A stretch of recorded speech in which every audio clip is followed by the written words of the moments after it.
예, 여러분 반갑습니다. 큐스타디 권태원 선생님입니다. 자, 오늘부터는 우리가 소위 중적분에 대해서 우리가 얘기를 해보려고 하는데, 자, 이 중적분 우리가 미분적분학 중에서 가장 어려운 부분 중에 하나랍니다. 자, 그러나 이 부분도 어려운 것일수록 여러분들이 단계를 차례차례 밟아서 올라가면 충분히 이해할 수 있기 때문에 선생님 설명하는 내용을 여러분들이 집중해서 잘 들으셔야 된답니다. 아마도 여러분 대학 강의실에서 여러분 강의를 들을 때에 대부분 물론 그렇지 않은 교수님도 계시지만은 도대체 무슨 얘기 하는지 못 알아듣게 자기 혼자 옹알거리고 끝나는 경우가 많이 있는데, 여러분 거기에서 비참함을 겪지 않기 위해서는 선생님 강의는 비교적 상세하게 단계별로 설명을 잘 할 테니까 여러분들이 차근차근 이해를 하시면, 강의를 잘 들으시면 충분히 이 중적분의 내용도 이해할 수 있답니다. 이 중적분 내용을 이해를 또 잘해야 여러분 나중에 또 미적분학 3에서 다루는 심화과정, 그리고 공업수학, 또 선형대수학 같은 데에서도 여러분들이 이게 다 단계적으로 여러분들이 이해를 선행해서 이해해야 될 부분이기 때문에 잘 이해하셔야 된답니다. 수학은 특정 부분이 꼬이게 되면 그 다음부터 이해한다는 게 매우 어렵답니다. 무슨 말인지 아시겠죠? 자, 우리가 편도함수처럼 이 중적분도 단계별로 차근차근 한번 이해를 해봅시다. 자, 여기에 이제 이중적분이 나오는데 이 이중적분의 정의가 뭐냐면, 자, 여기에 요 R은 직사각형을 가리킨답니다. 직사각형의 범위에 대해서 인테그랄 이 연속에 두 개 나오죠. 인테그랄 fx, y dA, 요 dA라고 하는 거의 정의는 그 리미트 m과 n이 무한대로 갈 때에 자, 시그마 i equal 1부터 m까지 j equal 1부터 n까지 f에 xij, yij라는 점에서의 요 공면의 함수값 곱하기 델타 a다 이렇게 되어 있는데, 자, 요 정적분의 정의, 이 이중적분의 정의를 이렇게 펼쳐놨는데, 오늘 우리가 첫 시간의 목표가 요 놈의 정의에 해당되는 요 내용이 무엇인지에 대해서 우리가 첫째는 연구를 해보려 한답니다. 자, 그런데 여러분들이 요 말을 이해하려면 리만의 합에 대해서 정확한 그 개념이 있어야 되는데, 그래서 일단 요 놈을 들어가기 전에 여러분 우리가 고등과정에서 이미 학습한 내용들, 또 미적분학 1에서도 다루었던 그 내용을 먼저 한번 공부를 해보고 나서 본격적으로 이렇게 들어가겠습니다. 자, 일단 선생님 여기에 우리가 고등과정에서 우리가 학습한 그 내용을 여기 적어놨는데, 일단 요 놈을 여러분들이 다시 한번 상기해서 이해를 잘 하셔야 된답니다. 자, 우리가 고등과정에서 일변수 함수에서 인테그랄 a에서 b까지 fx dx라는 이 정적분에 여러분들이 정적분이라고 하는 놈의 관점은 두 가지 관점을 봐야 되는데, 그 첫째는 정적분의 정의, 이 정적분의 정의가 무엇이냐라는 거하고 이 정적분의 계산을 어떻게 할 것인가를 혼돈하면 안 된답니다. 자, 무슨 말인지 알겠죠? 우리가 인테그랄 a에서 b까지 fx dx를 계산을 하라고 그러면 이 정적분의 계산 방법이 있죠. 요놈을 적분한 데다가 b를 대입한 값에서 a를 대입한 값을 빼게 되면 이 정적분이 계산되어져서 답이 나온답니다. 무슨 말인지 알겠죠? 그런데 이놈의 정적분의 정의가 뭔지 물어봤더니 그 계산을 정의라고 생각하는 학생들이 있는데 그건 매우 엉터리랍니다. 정적분을 계산을 하라는 것은 우리가 이놈을 적분해서 계산하면 된답니다. 자, 무슨 말인지 알겠죠? 그런데 이 정적분의 정의가 뭐냐라고 물어보려면 정적분의 정의를 정적분의 계산으로 혼돈하면 된다, 안 된다? 안 된다 이런 얘기죠. 그래서 요놈 정적분, 즉 인테그랄 a에서 b까지 fx dx의 정의가 뭐냐? 요것은 무엇이냐라고 하면 우리는 요것은 요것이다라고 얘기를 해야 된답니다. 무슨 말인지 알겠죠? 요게 뭐냐? 요것은 요것이다. 그럼 요것이 뭔지를 우리가 한번 생각해 보자는 거죠. 정적분의 정의가 뭔지에 대해서. 자, 우리가 함수 fx가 이렇게 주어졌을 때에 이 fx의 구간을 a에서 b까지 이렇게 잡아봤을 때에 이 구간 a와 b를 몇 등분 한다? 여기에 n 등분을 한다 이런 얘기를 합니다. 그럼 요놈을 몇 칸 등분을 n칸으로 n 등분을 해가지고 n 등분점을 밑변으로 한 등분을 밑변으로 하는 이렇게 직사각형을 여기다가 n개를 이렇게 만들었다. 이런 얘기를 합니다. 자, 무슨 말이죠? 직사각형을 몇 개 했다? n등분해서 직사각형을, 그쵸? n개를 이렇게 만들었다. 자, 물론 이 등분에 해당되는 하나의 값, 델타 x라고 하는 요놈은 b-a를 뭘로 나눈다? n으로 나눈 값. 여기서까지를 n등분한 한 쪼가리를 우리는 델타 x를 한다. 이런 얘기를 합니다. 자, 그랬을 때 우리가 일단 n등분한 직사각형들의 합을 생각할 수 있는데, n등분한 직사각형 합을 우리는 리만의 합이다. 리만 합이다라고 한답니다. 무슨 합? 리만. 리만입니다. 저만이 아니고 리만 합인데, 이 리만의 합이라고 하는 것이 뭐냐? 그러면 요 사각형 하나하나를 다 어떻게 하면 된다? 이 면적을 더하면 되겠죠. 그런데 요 사각형 하나하나의 밑변의 길이는 몽땅 다, 이 사각형의 하나하나의 밑변의 길이는 몽땅 다 델타 x랍니다. 그래서 우리가 델타 x는 밑변의 길이는 그대로 적어주고, 즉 이 대각선의 가로의 길이는 그냥 대표 적어주고, 이제 이 대각선 하나하나에 뭘 정하면 된다? 높이를 잡아내면 되겠죠.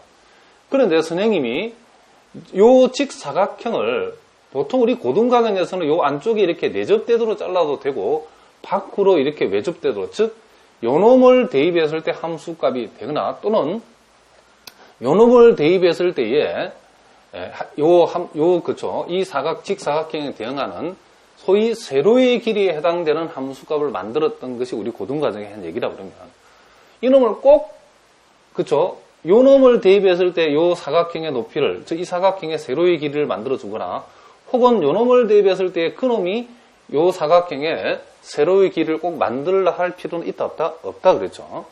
우리는 요 A와 X1 사이에 임의의 한 점을 잡아가지고 그 점을 대입했을 때에 이 사각형의 세로의 길이를 만들어도 된다. 이런 얘기를 합니다.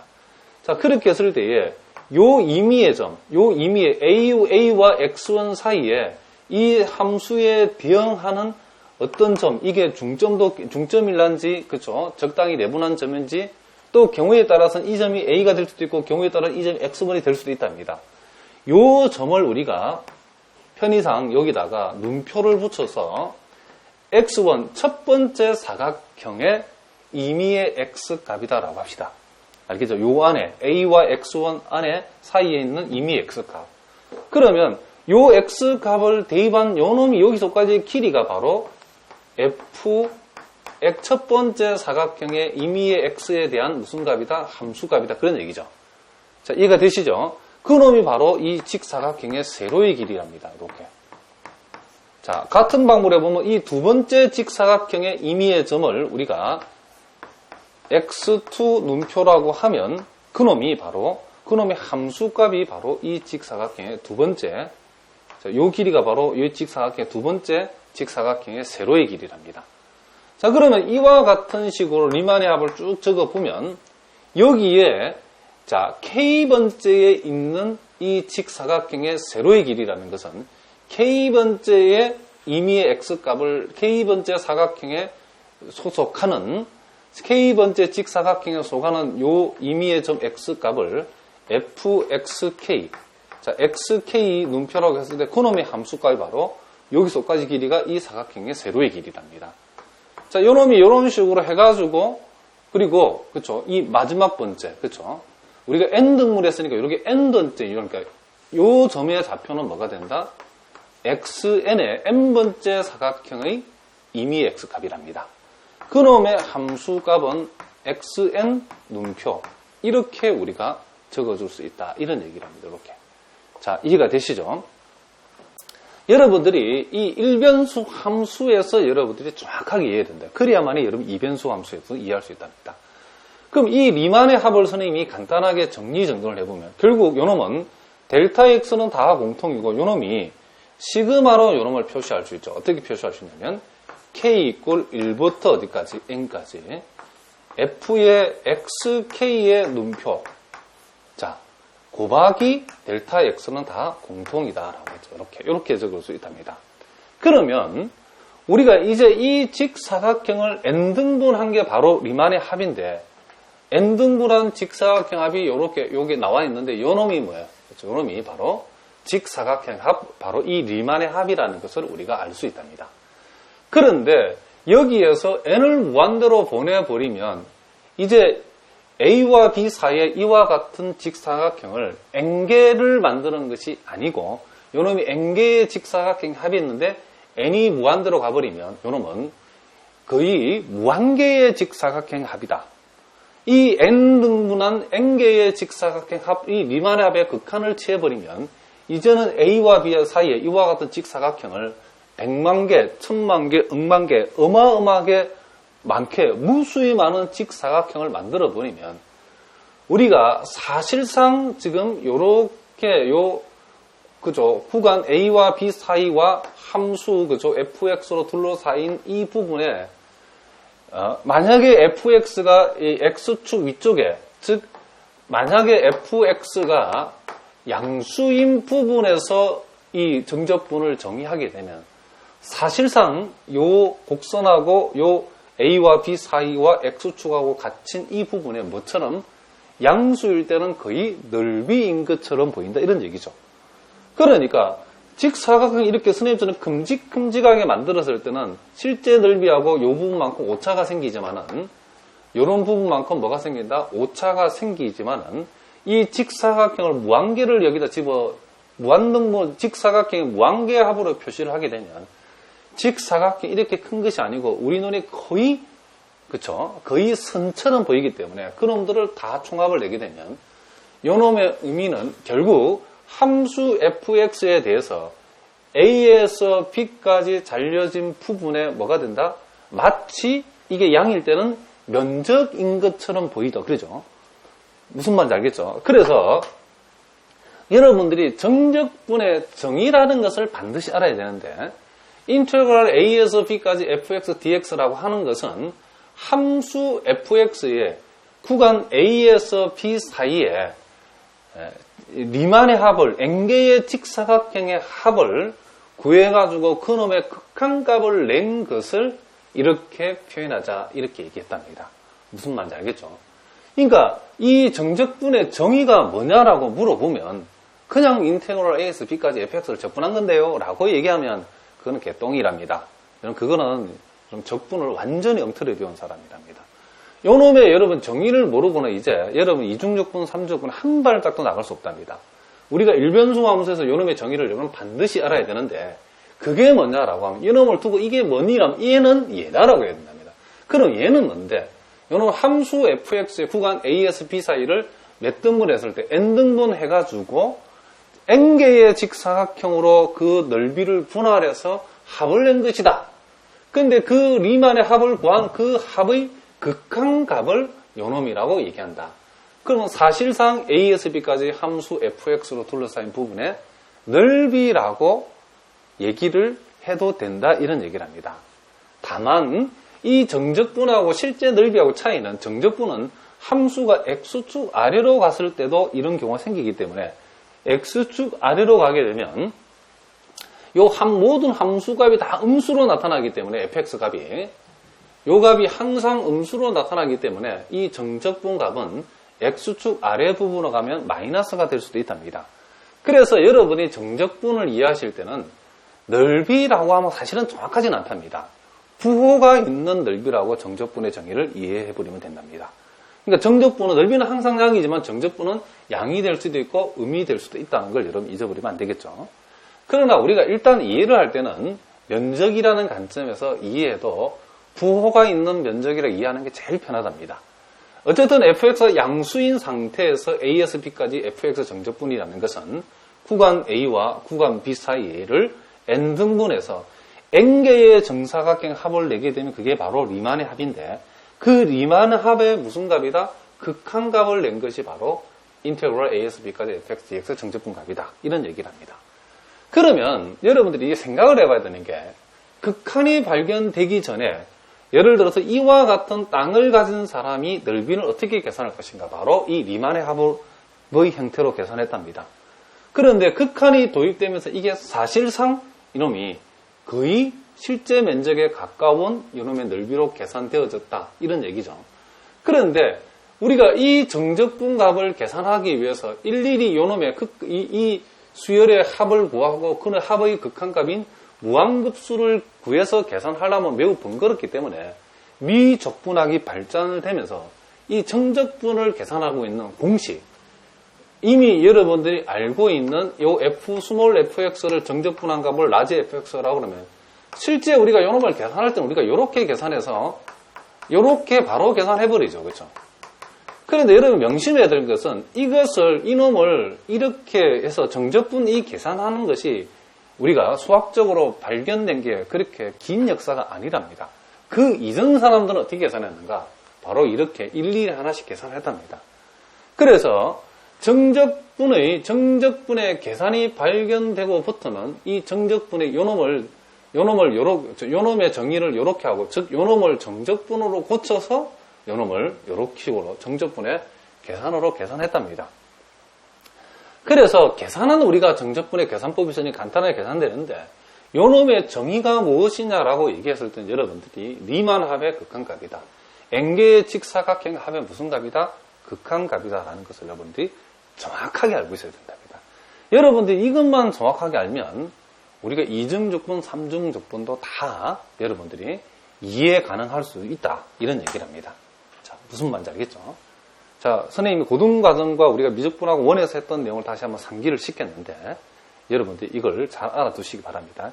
그리고 우리가 아까 눈표 xk, 눈표 x값은 요 우리가 a, x1 사이, x1, x2 사이에 이미 x값을 잡았을 때에 이 함수와 만나는 값, 이 값이 될 수도 있고 이 값이 될 수도 있고 그 사이의 값이 될 수도 있는데 이 값이 어떤 값인가는 아무 의미가 없답니다. 왜냐하면 이 직사각형을 실제 선생님 여기서는 한 8등분 정도의 안에서 잡은 거지만은 이게 만약에 이걸 n등분 하게 되고 그 n이 무한등분, 100만 등분 하게 되면 요놈하고 요놈의 간격이 거의 붙어버리기 때문에 요 눈표 x 값도 a나 x1이나 이 눈표 x 값이나 n을 무한대로 버리면 구분이 된다 안 된다?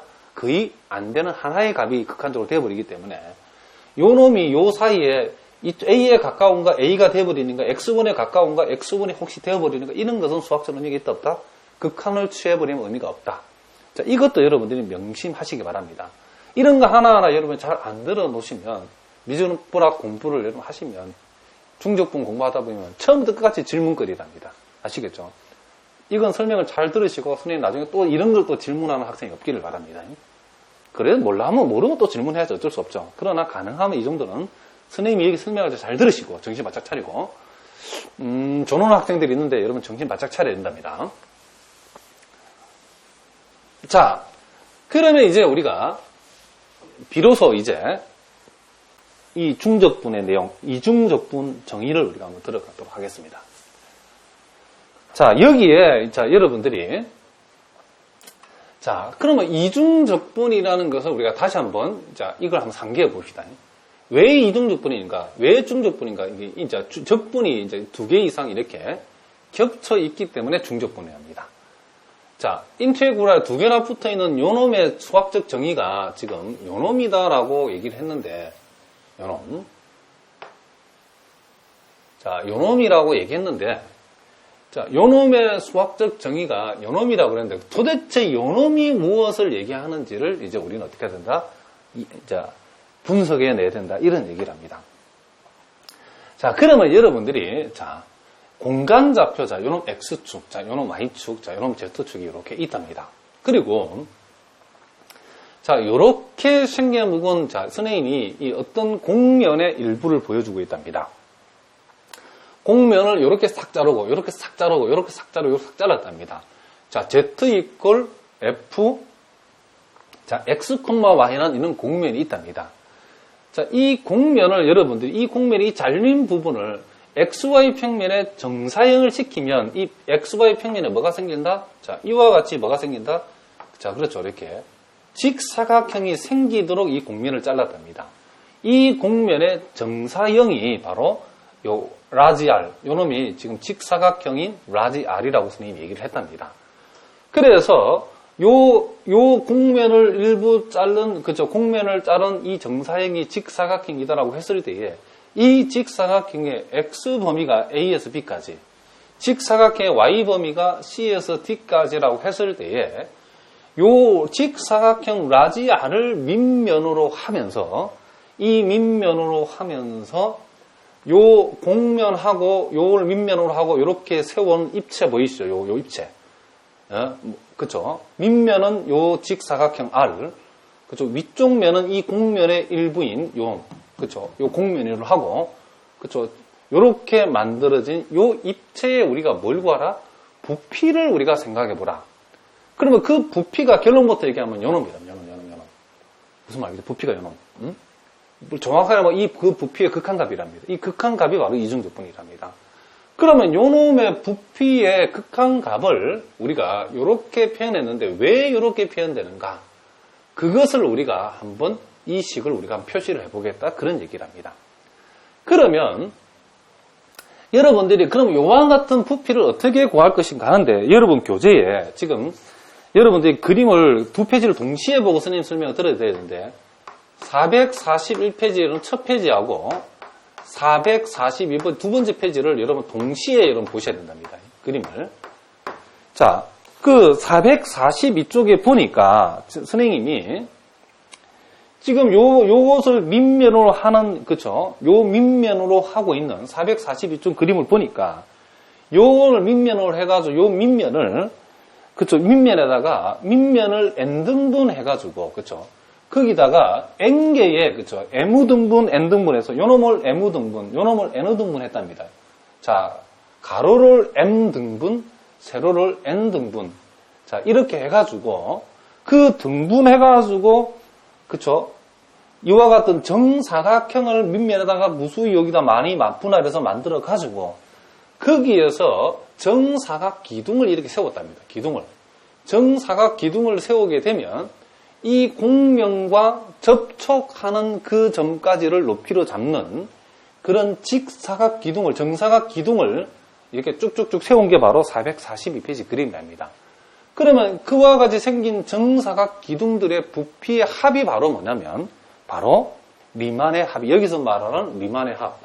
즉 요놈이 바로 그런 얘기예요. 요 극한 전까지 여기에서 여기까지가 바로 거기에 세운 정사각 기둥들의 요놈이 뭐라고? 여기서까지가 총합이답니다. 총합. 무슨 말 알겠죠? 그러면 그 정사각 기둥의 극한값을 내버리게 되면 m과 n을 이쪽을 m등분, 이쪽을 n등분 했는데 mn을 무한대로 보내버리면 그놈이 바로 사실상 요 입체에 마치 뭐인 것처럼 부피인 것처럼 보인다. 이런 얘기를 합니다. 그러니까 부피의 리만 합의 극한값을 우리는 이중적분이라고 정의를 한다. 이런 얘기죠. 자, 그러면 이제 이놈을 하나하나 구체적으로 다 우리가 한번 살펴보겠습니다. 자, 그러면 이 XY 평면상에 있는 이 직사각형 R을 선생님이 이렇게 다시 표현했답니다. 자, 요놈이 X축, 자, 요놈이 Y축, 이렇게 했을 때에, 자, 요 X축을 여러분들이, 요놈을, 요 구가 A에서 P까지를 몇 등분했다? M등분했답니다. M등분하고, 자, 여기서까지를 M등분하고, 자, 여기에서 여기까지를 갖다가 몇 등분했다? N등분했다. 이런 얘기를 합니다. N등분. 자, 이렇게 했을 때에 우리가 여러분들이 이제 하나씩 생각하게 되는 게 뭐냐면 이 바닥면 이 R인데 여기서까지가 R인데 이 아래다가 바닥에다가 이렇게 정사각형을 이쪽으로 그쵸? 요 방향으로 M개, 이 방향으로 N개로 분등 그쵸? 정사각형을 분할했을 때에 그 정사각형의 넓이는 정해져 있죠. 요 정사각형의 넓이는 정해져 있는데 그 정사각형의 넓이를 우리가 자, 요놈의 크기 하나의 크기를 x의 정분을 델타 x라 하고 자, y의 정분을 델타 y라고 하면 요 사각형 하나의 넓이는 정해져 있죠. 델타 x 곱하기 델타 y인데 그놈을 우리는 델타 보통 a라고 한답니다. 자, 요놈은 밑면에 우리가 지금 정사각 기둥을 이렇게 그쵸 많이 세울 건데 이 정사각 기둥의 밑면은 다 동일하게 밑면의 넓이는 그쵸 델타 a라고 딱 정해져 있답니다. 그러면 우리가 이렇게 세우는 이 정사각 기둥의 그 높이는 뭐냐면 높이는 요 부분에 정사각 기둥을 세웠을 때 이놈이 쭉 올라가다가, 이 그림 봅니다. 여기에 이렇게 정사각형을 하나 만들어가지고, 요놈을 정사각 기둥을 이렇게 세워서 쭉 올라가다 보면, 정사각면에 이 정사각형 안에 있는 이미 한 점이 분명히 올라보다 보면 곡면과 만나는 점이 생길 거랍니다. 다시 한번. 이 정사각면에, 이 정사각형 안에 있는 임의의 점, 어떤 점 하나가, 분명히 임의의 점 하나가 이렇게 이 정사각면이 쭉 올라가다 보면 이 곡면하고 만나는 부분이 생긴다, 안 생긴다? 생기죠. 그러면 그 임의의 한 점이 이 곡면 Z와 만나게 되었다는 말은 그 점에, 그 어떤 한 점의 요 곡면 Z에 대한 함수값이 요렇게 세워서 올라가는 이 정사각 기둥이 뭐가 된다? 그렇죠. 높이가 된다는 겁니다. 자, 그래서 우리가 여러분들이 차근차근 하시면 된답니다. 선생님 설명을 자세히 할 테니까. 이 정사각형에 이 안에 어떤 임의한 점이 있답니다. 이게 뭐 중점으로 잡는 경우도 있겠는데 우리는 그건 알 바는 아니고 어차피 극한치 하면 이 사각형 자체가 하나의 점으로 쪼라들기 때문에 이 사각형 안에 그 점이 어디 있는가 상관이 없답니다. 자, 뭐 여기 있든지 뭐 여러분 마음대로 잡으시면 된답니다. 아무 점이 하나 잡아도 내 마음대로 막, 그쵸?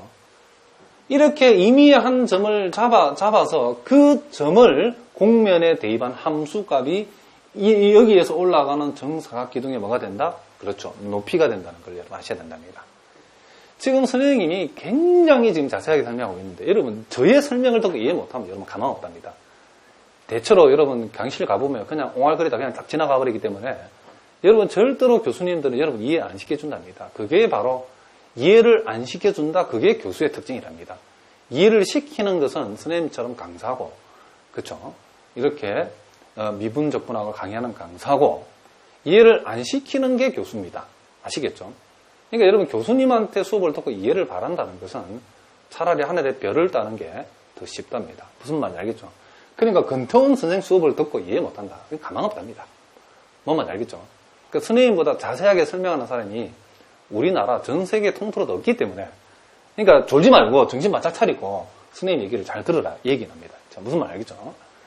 그러니까 우리는 지금 이렇게 하나씩 세우는 정사각 기둥의 부피를 우리가 구해야 되는데 이 정사각 기둥의 부피는 이 밑면에다가 우리가 높이를 생각해야 되는데 이 높이라는 것은 이 사각형 안에 어떤 한 점을 잡았을 때 그 점이 쭉 올라가다가 곡면과 만나는 점이 생길 거랍니다. 그럼 이 점에서 그 곡면과 만나는 점까지 쭉 올라오다가 곡면과 만나는, 곡면 Z와 만나는 그 점까지 거리라는 게 뭐냐면 이 점을 대입한 곡면의 무슨 값이다? 함수값이죠. 함수값이 높이니까. 무슨 말인지 아시겠죠? 자, 그리고 이제 우리가 요 사각형 하나하나를, 요 사각형을 이름을 우리가 붙일 때에 사각형 이름을 붙이는 방법은 요 점을, 오른쪽 상단에 있는 점을 가지고 이 사각형 이름을 정해준답니다. 자, 오른쪽 상단에 있는 것은 지금 x1, y1하고 겹쳤기 때문에 요 사각형의 이름을 우리가 작전상 R11이라 합시다. 그럼 요 놈이 x2, y2니까 요 사각형의 이름을 뭐라고 그러자? R21이라 하고 요 놈은 x3하고 y1이 만났으니까 요 사각형의 이름은 R31이라 하고 자, 요 사각형의 이름은 그럼 뭐가 된다? RN1이 되겠죠. M번째 M번째 되죠. M1 이렇게 되겠죠. 자, 여기는 뭐라고? RM1이고 요놈이 요놈이 R11, R21, R31, RM1 이렇게 답니다. 그러면 요게 이 사각형의 X방향으로 I번째, Y방향으로 J번째 있는 요 점을 기준으로 했을 때 요 사각형의 이름은 RI, RJ가 되겠죠, 당연히. 자, 무슨 말인지 아시겠죠? 자, 무슨 말인지 아시겠죠?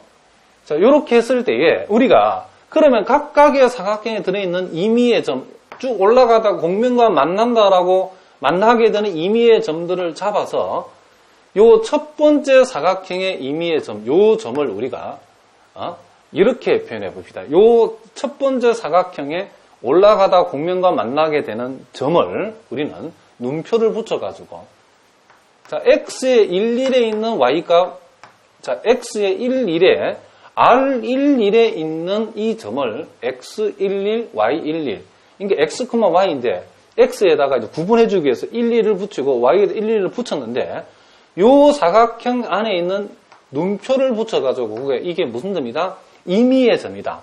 즉, 요 점을 요 점을 곡면에다 대입하게 되면 이 직각, 그 정사각 기둥의 높이가 된다. 이런 뜻이랍니다.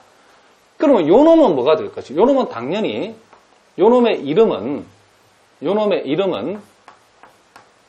R21에 있는 임의의 점, X21, Y21 이렇게 적다 이런 말입니다. 그러면 RIJ라는 요 사각형에 들어있는 임의의 점은 XIJ, YIJ에다가 임의의 점 표시인 눈표를 이렇게 붙이면 된다. 이런 얘기를 합니다. 자, 무슨 말인지 알겠죠? 그러면, 자, 우리가 그 442페이지에 있는 그림처럼 요 놈이 하나가 올라가서 정사각 기둥 만들고, 요 놈이 하나가 올라가서 정사각 기둥 만들고, 요 놈이 하나가 올라가서 정사각 기둥을 만드는데, 이제 우리가 이 정사각 기둥들의 모든 부피의 총합을 한번 구해보자. 그런 얘기를 합니다. 그러면, 좀 복잡하니까 제일 먼저 요 첫 번째 줄에 있는 이 부피들을 일단 먼저 한번 더해 봅시다. 그러면 이 첫 번째 줄에 있다는 것은 J 입장에 봤을 때는 J가 1일 때에 J가 1일 때에 나타나는 이 첫 번째 줄에 요 정사각 기둥들의 부피의 총합이 뭐냐? 요 정사각 기둥에 여러분 그림은 442페이지 참고하라겠죠.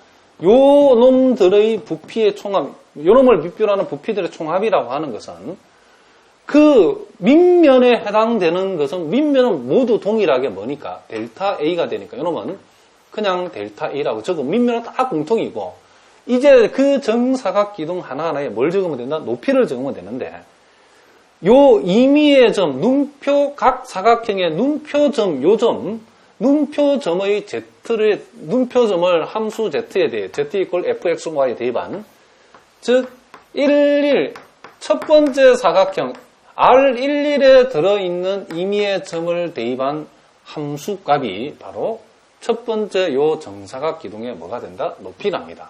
그러면 두 번째 정사각 기둥의 높이는 당연히 그쵸? R2,1에 들어있는 임의의 점을 대입한 함수값이 되겠죠. 이런 식으로 된다. 이런 얘기를 합니다. 자, 무슨 말인지 알겠죠? 자, 이런 식으로 되다 보면, 그러면, 자, 요 점이 뭔가, 요 점. 그쵸? 요 동네에 있는, 요게 지금 몇 번째 사각형이냐면, 그쵸? I1 번째 사각형이라는 것을 알 수 있고, 그놈의 임의의 점은 X의 I1, Y의 I1번째 사각형의 임의의 점이니까 이렇게 표시할 수 있답니다. 요 점은. 자, 요 놈은 사각형이고, 그러니까, 그놈은 우리가, 밑면은 동일하게 델타 A이고, 그 정사각 기둥의 높이는 XI1, 자, YI1, 이렇게 표현할 수 있답니다. 그리고 이 마지막 요 사각형의 높이는 F의, 그렇죠? X의 M1, 자, M이죠. M1, Y의 M1. 자, 요렇게 백설표. 요렇게 우리가 표시해 줄 수 있다라는 것을 우리가 알 수 있답니다. 요렇게 해놓은 게 여러분 거기에 지금 선생님이 기록해 넣어 있는 이 설명이랍니다. 무슨 말인지 알겠죠? 그러면 요 놈을 이제 시그마를 통해서 표시를 해보면 자, 요놈의 시그마 I 이퀄 1부터 어디까지? M까지죠. M까지고, 요놈은 Y값은 다 1로서 변동하지 않고, X값, 요게 일반항이죠. XI1 백설표, YI1 백설표. 요렇게 된답니다. 곱하기 델타 A. 요렇게 된답니다. 그러면 요 말이 바로 요 첫 번째 줄에 있는, 그쵸? 첫 번째 줄에서 세운 모든, 그쵸? 정사각기둥 부피의 요놈이 총합이랍니다. 요 총합. 무슨 말 되겠죠? 그러면 이와 같은 방식으로 J가 2일 때도 해보면 J가 2일 때 그럼 요 두 번째 줄에 세우는 정사각기둥의 총합이라고 하는 것은 I 이퀄 1부터 M까지 다 똑같은데 이번에는 요놈이 Y가 2로 바뀌면 되죠. 두 번째 줄이니까. 그쵸? 요렇게 되어진다는 것을 알 수 있답니다. 그러면 자, J가 3일 때는 어떻게 될 것인가? 세 번째 줄에 세우는 모든 직사각형의 직사각 기둥의 총합이니까 이건 1부터 m까지. 세 번째 줄이니까 자, x, i3, y, i3 요 놈의 임의의 요 사각형의 임의의 점을 대입한 거에 그죠? 함수값을 높이로 하는 정사각 기둥들의 총합 이렇게 되는 거랍니다. 자, 무슨 말인지 알겠죠? 그러면 이게 우리가 이 J가 이렇게 쭉 가가지고 J가 어디까지 가냐면 이 J가 어딜 때 J가 N일 때까지 간다 이런 얘기를 합니다. 그러면 J가 N일 때는 어떻게 되는가? I 이꼴 1부터 어디까지? 자, M까지 F에 자 이렇게 되죠. F에 X에 IN Y에 IN 자, 요놈의 델타 A가 된다는 것을 우리가 알 수 있다. 이런 얘기를 합니다. 그러면 이제 우리는 선생님이 요 1일 때 요놈을 적었는데 자, 1일 때 요놈하고 우리는 또 2일 때 요놈하고 3일 때 요놈하고 N일 때 요놈 이놈들을 몽땅 다 우리는 어떻게 된다? 그렇죠. 더해야 된다는 것을 우리가 알 수 있답니다. 그러니까 첫 번째 줄에 세운 정사각 기둥의 부피의 총합에다가 두 번째 세운 것들의 총합, 세 번째 세운 것 총합 이런 식으로 해가지고 n번째 세운 것들의 총합을 몽땅 다 더하게 되면 바로 그게 미만의 합이 된다는 것을 우리가 알 수 있답니다. n개 그죠? 이쪽으로 m등분, 이쪽으로 n등분, 총 m 곱하기 n개의 정사각기둥 부피의 총합이 바로 리만의 부피합이랍니다. 그것을 선생님이 그 교재에 선생님이 설명했는데 그러면 자 여기에서 선생님이 이제 일반화시키기 위해서 요 세 번째 대신에 그럼 이게 제2번째는 어떻게 되는가? 이렇게 위로 첫 번째, 두 번째 가다 보면 제2번째가 있죠. 이 제2번째의 요 놈의 요 줄에 요 제2번째의 총합이라고 하는 것은 이렇게 적을 수 있죠. 자, 시그마 i 이꼴 1부터 어디까지? 자, NO까지 F에 요 제2번째라고 하는 것은 F에 그죠? xij가 되는 거죠. 이렇게 y에 ij가 이렇게 되는 거죠. 자, 이렇게 백설표. 자, 눈표. 곱하기 델타 a. 자, 이렇게 우리가 요놈이 표현되어진다는 것을 우리가 알 수 있다. 이런 얘기랍니다. 무슨 말이겠죠? 그러니까 우리가 지금 요놈 플러스 요놈까지 더해야 되는데 요놈들의 일반항이 요거랍니다. 그럼 여기다가 j 대신에 2를 대입하면 요놈, j 대신에 여기다가 2를 대입하면 요놈, j 대신에 3을 대입하면 아까 봤던 여러분 세 번째. 그러면 j 대신에 n을 대입하면 요놈 n번째랍니다. 그럼 우리가 지금 구하고자 하는 것은 요놈을 일반항으로 했을 때에 j 대신에 1부터 n까지 요게 지금 m이랍니다. m. j 대신에 1부터 n까지 대입한 거의 총합이니까 이제 그 놈을 선생님이 여기다가 한번 적어보겠습니다. 요 놈을 일반항으로 하는 우리가 지금 구하고자 하는 것은 요 놈.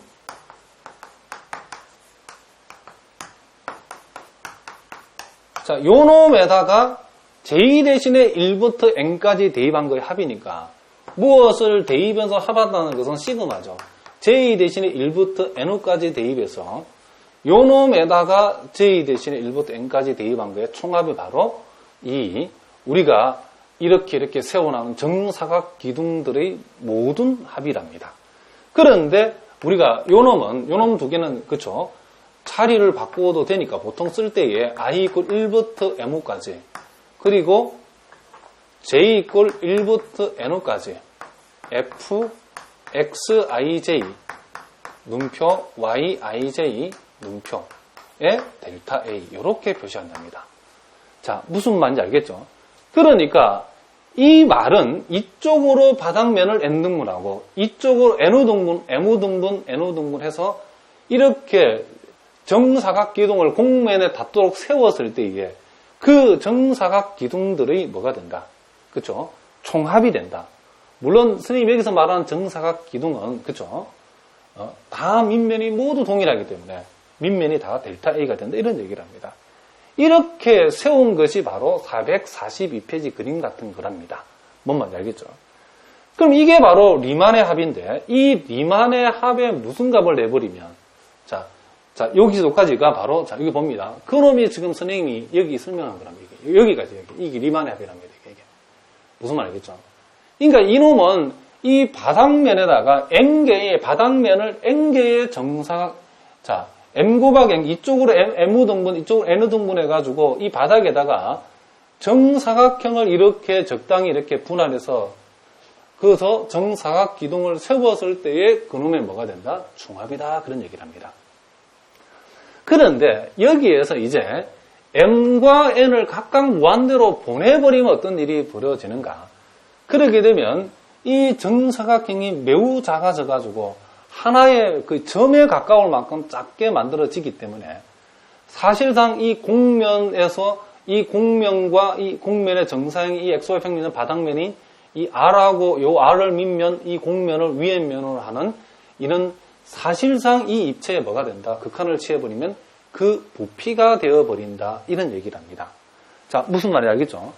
그러면 자, 그죠? 이 공면과 이 공면의 정사형인 바닥면이 요 직사각형 R을 밑면으로 하는 이와 같은 그쵸? 부피를 가지고서 뭘 만들어서 n개의, 그죠? 정확하게 말하면 자꾸 헷갈리는데, m 곱하기 n개죠. 그죠? 이쪽으로 m 등분 이런 거게. m 곱하기 n개의, 그쵸? 정사각 기둥 부피의 총합, 부피의 이 합이 바로 뭐냐면, 여기 부피의 리만의 합이랍니다. 요 부피의 리만의 합의 무슨 값이? 극한값이 바로 이중적분의 뭐가 된다? 정이다. 이런 얘기를 합니다. 무슨 말인지 알겠죠? 그리고 우리가 보통은 무한대하고 시그마가 만나면 인테그랄, 무한대하고 시그마 만나면 인테그랄 이렇게 표시하고, 자, m과 n이 무한대로 가버리게 되면 사실상 그죠? 요놈이 그죠? 요 임의의 점이라고 하는 것이 하나의 점하고 그죠? 요 x1, y1의 점하고 일치해 버리기 때문에 우리는 요놈을 x값, y값이라 바로 이렇게 변하는 거고, 그죠? 이 델타 A의 극한값을 우리가 뭐란다? DA라고 표현해주면 된다. 이런 얘기를 합니다. 자, 무슨 말인지 알겠죠? 그러면 우리가 요 R이라고 하는 요 표현은 여러분들 어려워할 필요 없고, 요 R이라는 것은 이 정적분의 구간이 이 직사각형에 해당된다라고 하는 말인데, 그 말은 여러분 이렇게 쓰시면 된답니다. X는 A에서 B까지, Y는 C에서 D까지 이런 뜻이랍니다. F, X, Y를 뜻하는 거고, 요놈을 dy, dx 이렇게 붙여주면 된답니다. 그러니까 요 적분이 먼저 되어지고 그 다음 요렇게 한다 그런 뜻이랍니다. Y는 C에서 D까지 적분하고 X는 A에서 B까지 적분하라 이런 뜻이랍니다. 이 말이. 요것을 R이라 표현하면 요 표현을 그냥 직사각형 범위, X는 A에서 B까지, Y는 C에 D까지를 한마디로 표현하면 이렇게 간단하게 표현하기도 한답니다. 그러니까 요 R의 의미는 A, B 곱하기 C, D를 얘기한다. 이런 얘기를 합니다. 자, 무슨 말이냐겠죠? X는 A에서 B까지, Y는 C에서 D까지. 이런 뜻이랍니다. 그래서 여러분들이 이중적분의 정의가 뭐냐? 부피의 리만 합의 무슨 값이다? 극한값이다. 이렇게 여러분 말해야 된답니다. 그러면 실제로 이와 같은 이중적분을 계산하는 거하고 정의는 별개죠. 그렇죠? 이놈을 계산하라 그러면 우리가 이제 이중정적분의 계산법을 위해서 계산하는 거지, 이놈을 다시 정의대로 고쳐가지고 계산하는 것은 당연히 아니죠. 무슨 말인지 아시겠죠? 자, 그래서 여러분들이 조금 많이 어려운 내용인데, 모든 수학 공부는 수학은 정의 학문이기 때문에 여러분 이 정의 증명을 정확하게 여러 번 연습해서 이해를 하셔야 된답니다. 이게 이해가 되면 모든 중적분 내용이 술술술 이해가 되고, 요 놈이 이해가 안 되면 완전 똥이랍니다. 여러분들 앞으로 계속 헤매게 된답니다. 무슨 말인지 알겠죠? 여러 번 반복해서 선생님 강의를 들으셨어서 이해를 하셔야 된답니다. 그래서 여러분이 그 442쪽에 있는 결국에는 그와 같이 세우는 정사각 기둥의 총합이 바로 리만의 부피의 합인데, 그 리만의 부피합의 극한값이 뭐가 된다? 이중적분의 정의가 된다. 는 것을 여러분이 아시다. 이런 얘기죠. 그래서 여러분들이 그 과정들을 우리가 일변수 함수일 때 부터 차례차례 이렇게 설명하는데 그 내용을 잘 알아두시기 바랍니다. 자, 그러면 이제 요 리만의 합에 대해서 우리가 리만의 합을 묻는 게 가끔 여러분 학교 시험에 나올 수 있기 때문에 요 합에 대해서 우리가 한번 생각을 하면 문제를 조금 연습을 한번 해보겠습니다. 자, 여러분 교재 이제 433쪽을 한번 보겠습니다.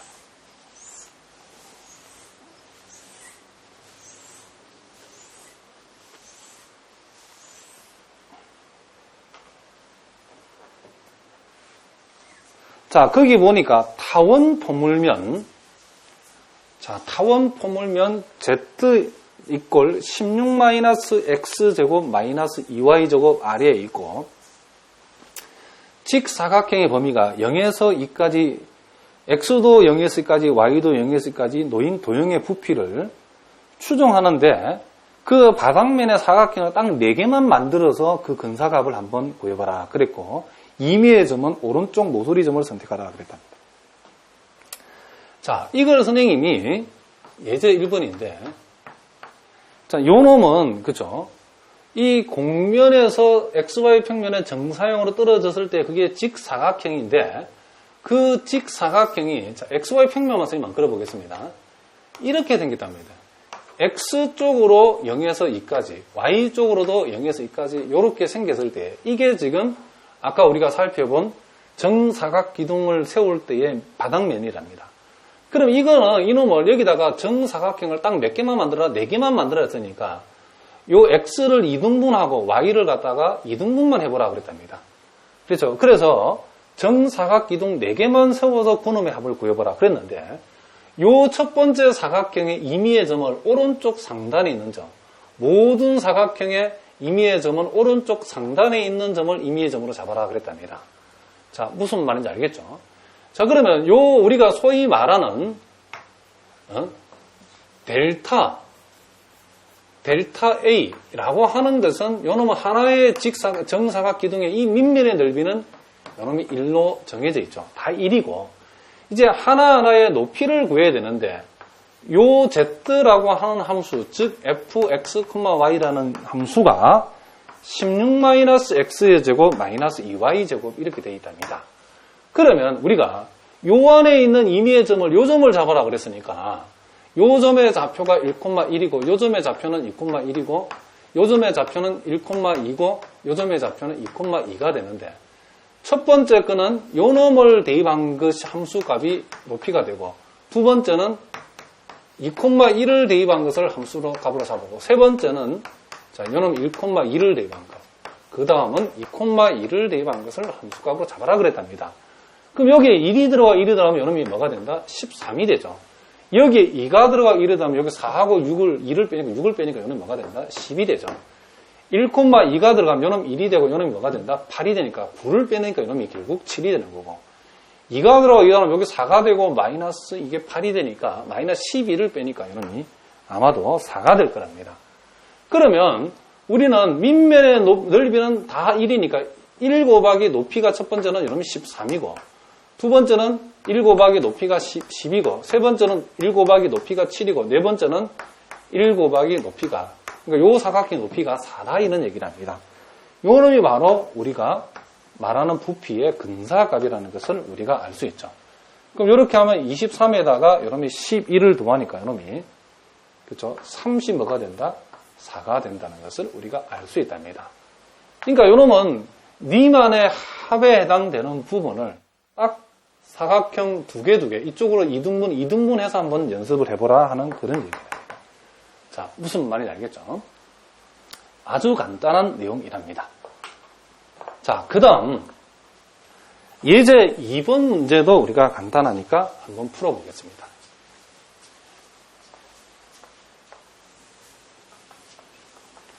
자, 그놈은 이제 이렇게 생겼는데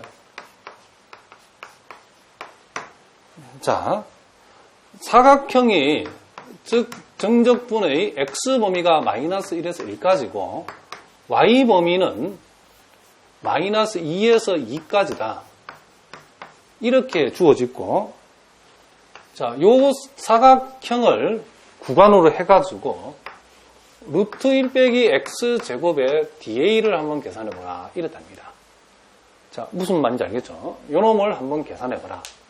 자, 그러면 요 놈은 우리가 작도에 의해서도 요 놈을 우리가 생각해 볼 수 있는데, 자, 선생님이 이렇게 한번 해보겠습니다. 요 놈이 x축 양의 방향, 요 놈이, 그쵸, y축 양의 방향이랍시다. 그리고, 자, 요 놈이 지금 z축 양의 방향이라고 해봅시다.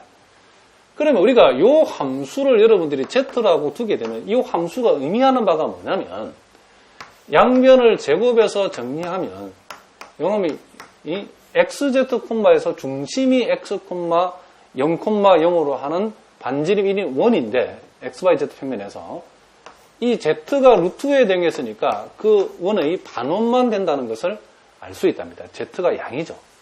자, 그리고 이 바닥면에 해당되는 것은 x방향으로는 마이너스 1만큼, y방향으로는 이만큼 갔으니까 이 바닥면을 대충 스케치를 해보면, 자, 이 바닥면을 스케치를 해보면 이렇게 되어진다는 것을 우리가 알 수 있다, 이런 얘기를 합니다. 자, 요놈이 2, 요놈 마이너스 2, 요놈 1, 요놈 마이너스 1 이렇게 된답니다. 그런데 자, 요놈이 뭐냐면 XZ 평면에서 중심이 원점이고 반지름이 1이 원이니까, 자, XZ 평면, 요 평면이죠. 요 평면에서 요렇게 우리가 요놈이 돌아간다는 것을 우리가 알 수 있다, 이런 얘기를 합니다.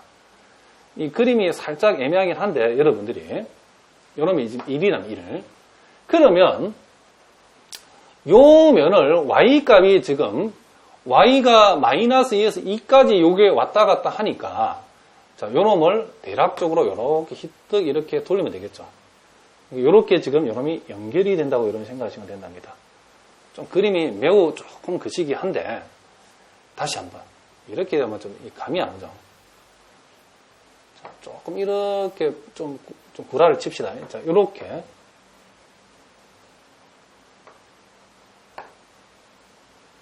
자, 이렇게. 자, 뻥구라를 좀 칩시다. 자, 요렇게 되어지가지고, 요놈도 요렇게 되어지고, 요놈 요렇게 되어진다는 거. 대충 여러분 그림 보시면 알겠죠? 자, 요렇게 되어진다는 것을 우리가 알 수 있답니다. 그러니까, 요 공면, 요렇게 돌아가는 이 공면이 바로 이 z라는 함수를 나타내는데, 그러면 결국 여기에서 여기까지 뭐야? 이걸 바닥면으로 해가지고 우리 여기서 여기까지 뭘 한다? 적분한 넓이를 구하라, 부피를 구하라, 그런 얘기인데, 우리가 구하고자 하는 것은 결국에는 이거는 꼭 적분으로 계산할 필요가 없죠. 어떻게 계산하면 되냐면, 요놈이 반지름이 R인 원기둥을 딱 반토막을 낸 거죠. 그죠? 이 반지름이 R이고, 밑면의 반지름이 R이고, 높이가, 밑면의 반지름이 1이고, 높이가 얼마예요? 이 높이가 4가 되는 거예요. 높이가 4. 4가 되는 이 원기둥을 반을 이렇게 탁 잘라놨대요. 그죠? 반을 턱 쳐놓은 모양. 그죠? 반쪽에 놓은 모양이니까. 따라서 파이 1제곱 곱하기 4 하면 이 원기둥의 부피인데, 이 원기둥의 부피는 뭐다? 반이다, 이런 얘기를 합니다. 그래서 이놈은 계산을 그냥 2파이라고 계산을 하시면 된다, 이런 얘기를 합니다. 자, 무슨 말인지 알겠죠? 그러니까 이와 같이 간단한 그림을 여러분들이 그릴 수 있으면 금방 답이 나오는 그런 모양이 된다는 것을 우리가 알 수 있다, 이런 얘기를 합니다. 자, 그 다음 그 다음 나오는 우리가 이제 반복 적분 계산하는 연습이 살짝 나와 있는데, 그럼 우리가 여태까지 살펴본 것은 이제 정적분의 그 이중적분의 정의를 우리가 살펴봤는데, 그럼 실제 이중적분을 우리가 계산을 할 적에는 정적분 계산 방법으로 하지, 이놈을 정의대로, 여러분들이 정의대로 무한급수로 고쳐가지고 그 무한급수를 계산하는 건 아니다 그랬죠. 그래서 우리가 간단한 적분 이제 계산하는 연습을 여러분 좀 해야 되는데, 거기 선생님이 2개를 적어놨답니다. 0에서 3까지, 자, 인테그랄 1에서 2까지, 자, x제곱 y dx. 자, 요놈을 우리가 계산하라고 그러면 어떻게 할 것인가? 아, 잘못했네요. 여기 dy dx. 자, 이렇게 되면 여러분들이 이렇게 생각하신다면 된답니다. 요 안에 있는 이 적분을 먼저 계산하고 나서 연속적으로 또 적분을 한 번 더 하면 되기 때문에, 요 박스 친 부분을 일단 우리가 먼저 계산해 봅시다. 나머지는 그대로 쓰고주고. 자, 박스 친 부분은 y에 관한 적분이니까 요 x제곱은 상수 취급을 하면 된답니다. 그럼 y를 적분하면 2분의 1 y제곱이니까 이놈은 2분의 1 x제곱 y제곱. 자, x제곱은 그대로 적었답니다. 범위는 1에서 2까지, 후관은 1에서 2까지, 자, dx 이렇게 하면 되는 거죠. 자, 그러면 요놈은 0에서 3까지가 되고, 요놈을 우리가 y대 적분이고, y 대신에 1을 대입하고 y 대신에 1을 대입하면 요놈이 3이죠. 그러니까 결국 요놈은 2분의 3x제곱이라는 결과가 나왔답니다. 그럼 요놈을 다시 이제는 x에 관해서 적분을 하게 되면 요놈이 2분의 1 x의 3승이 되고 0에서 3까지 되니까 요놈이 2분의 뭐가 된다? 27이 된다는 것을 우리가 알 수 있다. 이런 얘기를 합니다. 자, 무슨 말인지 알겠죠? 그런데 이제는 선생님이 자, 요 적분의 순서를 바꿔 보겠습니다. 요걸 바꾸면 여러분들이 요놈도 바꿔야 된답니다. 자, 무슨 말인지 알겠죠? 자, 일부러 선생님이 바꿔서 한번 계산해 보는데 바꾸어 보니까 자, 요놈이 인테그랄 1에서 2가 밖으로 가고 이제 0에서 3이 먼저 들어오고 자, x제곱 y가 되고 자, 요놈이 dx가 먼저 나오고 이제 dy가 뒤로 갔답니다. 자, 그랬을 때는 이제 요놈을 먼저 계산하면 되겠죠. 자, 요놈을 먼저 계산해 보니까 요놈이 1에서 2까지가 되고 요놈이 이제 x에 관한 적분이니까 요놈이 3분의 1 x의 3승 이렇게 되고 y는 그대로 적어주면 되죠. 0에서 3까지 dy. 자, x 대신에 지금 3이 들어가야 되는 거죠. 그러면 요놈이 3분의, 그쵸? x 대신에 3이 들어가면 요놈이 27이 되니까 요놈이 9가 되죠. 그쵸? 9. 그래서 요놈이 남는 게 9y가 남았답니다. 요놈이 dy. 자, 요놈을 적분하면 2분의 9y의 제곱이 되고 요놈이 1에서 2까지가 된다는 것을 알 수 있답니다. 그럼 요 y제곱에다 2집어였고 1집어이면 2의 제곱에서 1의 제곱을 빼면 3이죠. 3이니까 요놈이 2분의 뭐가 된다? 27이 된다는 것을 알 수 있답니다. 그러면 우리가 여기에서 요놈도 2분의 27이고 요놈도 2분의 27이 된다는 것을 우리가 알 수 있답니다. 그러니까 우리가 반복 적분을 계산할 적에 그 구간이 아무거나 되는 게 아니고 그 구간이 자, 요렇게 그 구간이 직사각형인 경우 구간이 직사각형, 즉 x가 여기서 말하면 x는 0에서 3까지 y는 1에서 2까지 이런 직사각형 구간일 때는 요 x는 y를 적분하고 x에 관한 적분을 그쵸 순서를 바꾸어서 x에 관해서 먼저 적분하고 나중에 y에 관해 적분해도 그 결과는 이와 같이 똑같다 이런 얘기를 합니다. 자, 여러분 그 다음 페이지를 살짝 보시면 거기에 바로 푸비니의 정리라고 나오는데 자, 무슨 정리? 자, 푸비니 정리라고 나오죠. 자, 그놈이 바로 첫 번째 이 정리로 나오는 그놈이 바로 거기에서 적분이 그쵸? 이 적분의 구간이 정직사각형인 경우에는 y 적분하고 x 적분하는 것을 x 적분을 먼저 하고 y 적분해도 된다라는 것을 그 푸비니 정리가 보여주고 있답니다. 자, 무슨 말인지 알겠죠? 그래서 이 내용은 우리가 다음 시간에 본격적으로 한번 다뤄보도록 하겠습니다. 자, 오늘 여기까지 하겠습니다. 여러분들 수고하셨습니다.